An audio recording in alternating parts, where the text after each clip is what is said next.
Hello mga beshi ko! Tara, samahan niyo ako magluto ng ulam ngayong madaling araw na maulan. Unang step, ilagay natin ang isda sa kaserola. Ang gamit ko nga palang isda dyan ay bangus. Sunod nating ilagay ang sibuyas. Lagyan nyo na rin ng asin base sa inyong panlasa. Ganito ko nga pala hiniwa yung mga ingredients. Gayahin nyo na lang kung gusto nyo.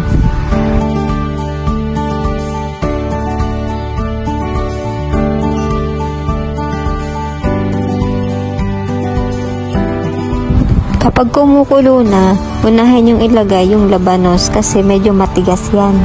Lagay ko na rin pala yung mahabang sili para lumabas yung katas niya na medyo maanghang. Kasi depende naman sa inyo kung ilalagay nyo na siya sa una or sa huli.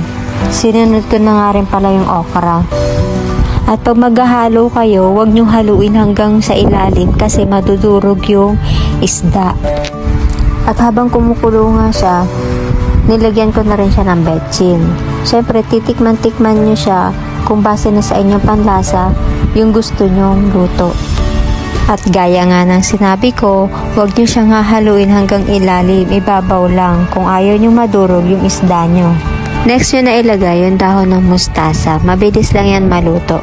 Kahit mapakuluan nyo lang yan ng 2 minutes, pwede nyo na ilagay yung sinigang sa miso mix. Pag maglalagay nga pala kayo ng sinigang sa miso mix, hinaan nyo muna yung volume ng inyong kalan para hindi umapaw yung tubig.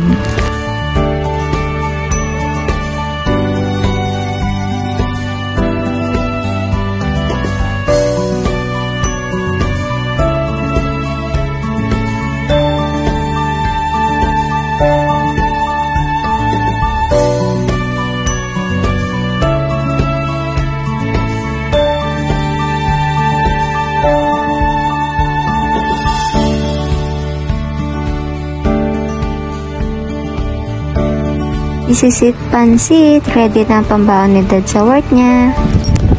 Sana nagustuhan nyo. Bye-bye!